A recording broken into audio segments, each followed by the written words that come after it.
You know that feeling when you're watching or reading something and a sudden plot twist happens and you think to yourself, man, this changes the entire series. Well, in One Piece, there are a handful of these moments, from the crushing defeat on Sabaody to the 2-year time skip, the death of Whitebeard, the defeat of Big Mom and Kaido, the formation of the Straw Hat Grand Fleet, as well as a few others. But there are not many cases of a chapter changing the history of a series as much as One Piece chapter 1044 did. That is the infamous chapter when the reveal of Gear 5 as well as the true name and nature of the Gomu Gomu no Mi were uncovered. The chapter before that, we were teased about the return of Joy Boy, then Oda went on a break week, no mercy. And it is difficult to explain this to someone if you were not reading at the time, but the community was on fire. It was like being hit with Nami's happiness punch. And now that the One Piece anime has reached that same point, it is time to talk about Luffy's ultimate power in more detail. So, why are people freaking out so much? The extent to which this is spread is literally in the same league as Goku turning Ultra Instinct, or I suppose even Super Saiyan for the first time. And it is like that for good reason. Now, not saying it surpassed that hype, but it is up there. Now, to understand this, you first need to understand the scope of One Piece. It is the second best-selling comic book of all time, only beaten by Superman, which has been in serialization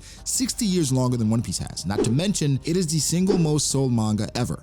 Like ever. Every mystery regarding Zunisha, the Void Century, Joy Boy, Gear 5 has relations to them all. So Oda's somewhat like an evil genius, and we are but his obedient little pets. He knows exactly how to get our neurons activated, and we let him cook. It is a huge explosion of hype. But now, let's break down Luffy's newest powers, see how strong he really is, and how he would stack up against the top tiers of the world as he is currently. So when it comes to Gear 5, before we begin, there's something important that has to be noted. This is a completely unique devil fruit, and its awakening is just as unique. A devil fruit like Eustace Kid's magnet fruit, for example, is just a straight up buff and a power up to his normal techniques. While Luffy has some of that too, the true strength of this awakening lies elsewhere. And because the limit of this fruit's powers is the user's imagination, it could simultaneously be the single strongest awakening, as well as the single weakest. Luffy, even without his devil fruit, is the true embodiment of freedom and liberty. And because of his character being like that, he can utilize his newfound powers to their maximum potential. Think of it like this. If you were to suddenly grow to 7 feet tall, you'd probably have no trouble beating your friends and neighborhood kids in baseball or basketball, but you still get your ass whooped by any NBA player. However, if you're a skilled player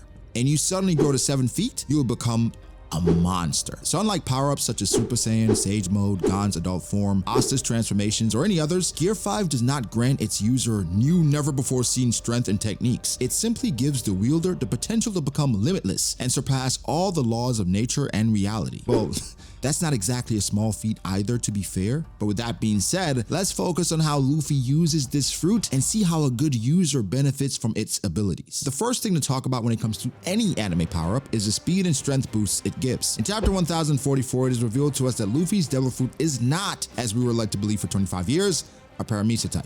Rather, the Nika fruit is a mythical Zoan, and as such, the awakened state gives its user greatly increased strength, speed, and endurance, as well as boosted recovery capabilities. The speed that Luffy can achieve when using his techniques enhanced by his awakening rivals that of Gear 4 Snake Man, a form created in order to become as fast as possible. When pushed from the Onigashima rooftop like a cartoon, Luffy ran through the sky so quickly that it resulted in the air behind him burning. This was an amazing showing, and it just proves that when enhanced by his imagination, he can achieve almost anything. Then his raw strength is also increased a great deal. However, that is nothing compared to how he gets when he's using his powers to enlarge all of his muscles in his body. My man's is out here getting the physique of Hercules just by saying.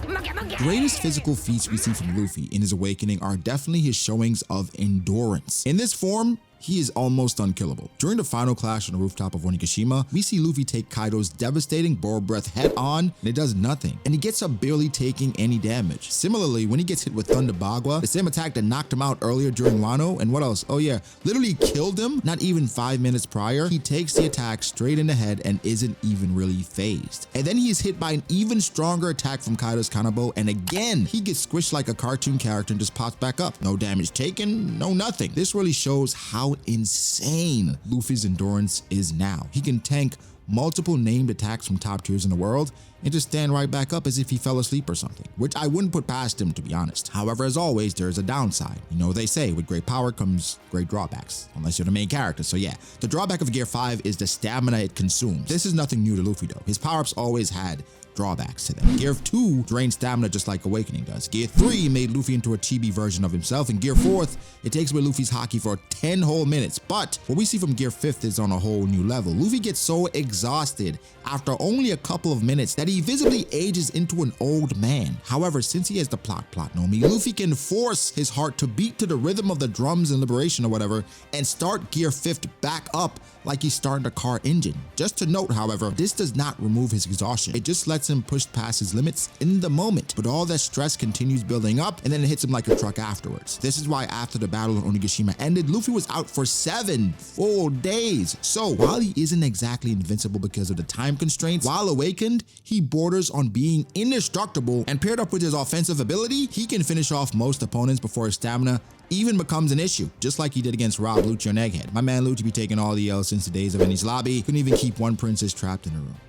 Yikes. Speaking of offensive powers though, let's go over those. This is different than it would be if we were talking about some other transformation, such as Gear 4th, since we absolutely don't know the limits of what Luffy is capable of yet. But from what we've seen so far, the Nika Fruit gives its user the potential for amazing feats of strength. Just raw power-wise, Kaido stated that while in his form, Luffy was imbued with both armament and Conqueror's haki at all times. Then using moves such as Muscle, he can basically become Popeye, increasing his power by a huge amount. In this state, he was able to grab Kaido in his huge dragon form, spin him around, and throw him into the wall, as well as use him like a goddamn jumping rope. Thank God spinach is not meat, or he would probably become unstoppable. But we're just at the beginning, because as we've mentioned before, the true strength of Gear 5 does not lay in his stats boosts, but rather its freedom. Using his creativity, Luffy can enhance parts of his body to become bigger, like Gear 3rd, but without having to blow into his fingers. The animated contradict that a bit, but we manga readers, we know better. Also, while using this, he coats his entire enlarged body in advanced armament and Conqueror's haki. We have seen him use this technique in combination with changing the properties of Kaido's body to rubber in order to escape when he was swallowed. However, the best showing of this physical enlargement was when he used Gomu Gomu no Gigante, and this allowed Luffy to enlarge his entire body and turn himself into a giant. True, he didn't use this opportunity very well there, but that is because of another downside which we'll talk about a little later. We have seen what he could do with Gear 3rd, even during Enies Lobby days, so just imagine how powerful he is while his entire body is that large and while he's coated with haki. Conqueror's haki just spewing everywhere. And while all this is well and good so far, we haven't even talked about any real attacks yet. Most of the time while fighting in Gear 5, Luffy doesn't really attack in the traditional sense of the word. There are no Gomu Gomu no pistols, rockets, King Kong guns, etc. But the few times he did attack like that, there were some of the most powerful moves we have seen in the entire series, capable of competing with the likes, yes, Galaxy Impact. The climax of Wano happens in chapter 1050 when Kaido uses a new attack, creating a blazing serpent which would vaporize Luffy. But how does he respond? Gomu Gomu no Bajrang Gun. This attack, Luffy made his hand the size of Onigashima and crashed it down upon Kaido, infused with every goddamn type of haki known to mankind. It is the single strongest attack we have seen from our boy in the entire series, which is fitting for the defeat of the world's strongest creature. Bajrang Gun translates to Monkey God Gun in English, and just by looking at it, you can definitely tell why it's called that. But on top of that, Luffy still has even more tricks up his sleeve. So far, we've talked about his raw strength, speed, and durability, as well as how he affects the properties of other people as well as his own, turning his opponents into rubber, or himself into a giant, for example. But there's still 2 more important powers which he has, and those are affecting the properties of his surroundings as well as those of intangible objects. During the battle on the rooftop, we see Luffy affect his surroundings multiple times. First time we see him do this when he picks up a piece of the ground he's standing on to deflect Kaido's borrowed breath back. But we also see him change the ground to become more rubbery, similarly to how Katakuri did it in order to bounce around. Also, on Egghead, during his fight with another awakened Zoan, the Leopard Man Rob Gucci himself, Luffy came up with another attack called Gomu Gomu no Mole Gun, where he punches the floor, and it's as if his fist traveled through the ground. A piece of the floor punches his opponent from below. And as the last showing of his power, during the same fight, Luffy used the ground as a trampoline and launched himself into the Pigeon Man with Gomu Gomu no Dawn Rocket, an upgraded, stronger version of his rocket attack. The last big thing Luffy can do is change intangible objects such as lightning and hold them. He did this against Kaido when he grabbed a lightning bolt and used it as his weapon. And it would be foolish to assume that this is the extent of his power. And from what we've seen so far, Luffy can take this so much further. For example, making the air around him bouncy, similarly to what the villain Gentle does in My Hero Academia. We saw Luffy moonwalking, then he could use that to travel quickly through the air and rapidly change directions, making him completely unpredictable, almost like Yata no Kagami from Kizaru, but off of the air. So what do we think? I mean, not many people would be able to use this power as well as Luffy does, but with his creativity and the freedom this awakening gives him, Luffy has proven himself as one of the top tiers of this world. This is literally